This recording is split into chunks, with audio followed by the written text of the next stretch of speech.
اس سے نکلنا ہے تو ہمیں کیا کرنا ہے؟ اپنی لائف میں یہ دیکھنا ہے کہ اللہ کی نافرمانی کہاں کہاں پہ ہو رہی ہے. نماز نہیں پڑھتے تو فوراً نماز پڑھنا شروع کر دیں. اگر پڑھتے تھے اور جماعت سے نہیں پڑھتے تھے تو جماعت سے پڑھنا شروع کر دیں. جمال الوجود بذكر الإله وتصفو الحياة بنور هداه. جمال الوجود بذكر. یہ سارے چیزیں کیا ہیں؟ سارے پورا ایک لنک ہے، کیونکہ کوئی ایک چیز بھی اگر نہیں ہوگی تو یہ پورے کا پورا پروسیس کمپلیٹ نہیں ہو سکتا. اگر کوئی ایکٹنگ کرنے کے لیے تیار ہے، فنڈنگ کے لیے تیار نہیں ہے تو کیا ہوگا؟ نہیں ہو سکتا. اسی طریقے سے اگر بن رہی ہیں چیزیں لیکن کوئی دیکھنے کے لیے تیار نہیں ہے تو کچھ عرصے میں ختم ہو جائے گی. تو سارے کے سارے اس پورے پروسیس کو کیا ہوتا ہے؟ سپورٹ کر رہے ہوتے ہیں. ہمیں یہ دیکھنا ہے کہ ہم اس پورے پروسیس میں کہیں انوالو تو نہیں ہیں، کہیں انوالو تو نہیں ہے. اور زیادہ تر اکثریت لوگوں کی کیا ہے؟ وہ دیکھنے والی ہے. بنانے والے اور کرنے والے تو کیا ہے؟ وہ تھوڑے ہوتے ہیں.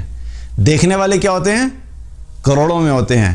اکثر کیا ہوتا ہے نا، آپ یوٹیوب کے اوپر کوئی اسلامک پوسٹ ہے تو اس کے ویوز آپ دیکھتے ہیں تو لکھا ہوتا ہے 5000 10,000.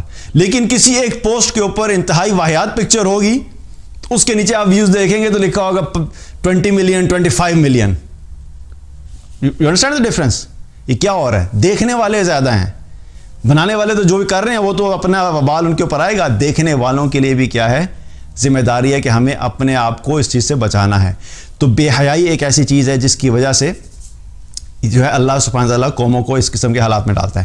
اب ہمیں کرنا کیا ہے کہ اللہ کی طاقت کو ہم جانتے ہیں، ہمارے پاس بھاگنے کا کوئی راستہ نہیں ہے.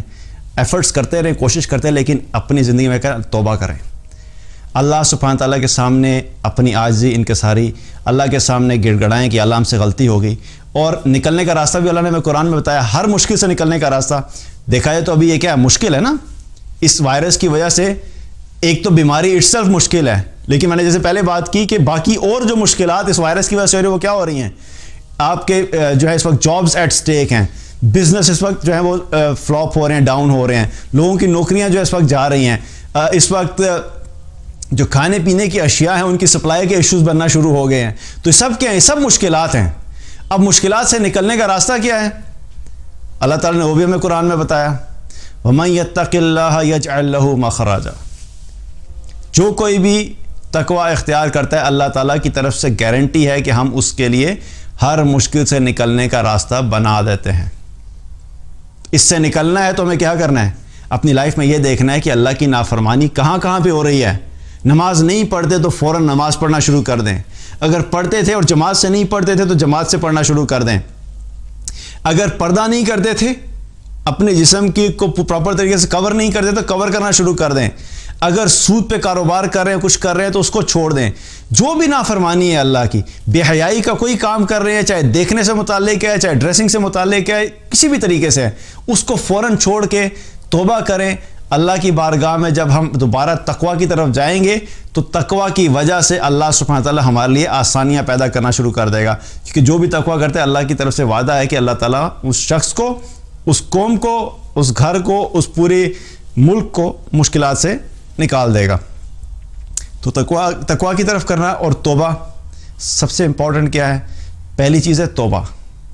توبہ نہیں کرتے، ہم اپنی زندگی میں تبدیلی نہیں لے کے آتے تو پھر اس سے مسئلہ حل نہیں ہوگا. اور توبہ کے بارے میں اللہ کا بڑا احسان ہے ہم پہ، اللہ کی بڑی رحمت ہے کہ اللہ تعالیٰ نے توبہ کے دروازے ہمارے لیے کھلے رکھے ہیں. کب تک؟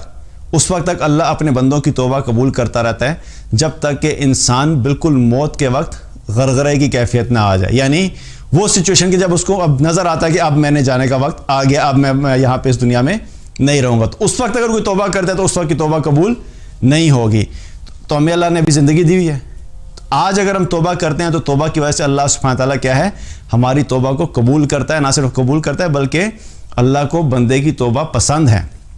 اور ایک حدیث میں آتا ہے نبی صلی اللہ علیہ وسلم نے کیا فرمایا کہ اللہ تعالیٰ اپنے بندے کی توبہ سے اس شخص سے زیادہ خوش ہوتا ہے کہ جس شخص کا اونٹ کسی صحرا میں گم ہو گیا ہو اور وہ شخص اب انتظار میں ہو کہ اب بس مجھے موت آنے والی ہے، اور وہ اس انتظار میں بیٹھا ہے کہ اب وہ کوئی وقت آئے گا اور میں نے اس دنیا سے چلے جانا ہے، کیونکہ اس کا جو سارا مال و اسباب تھا وہ کیا تھا؟ اونٹ پہ تھا.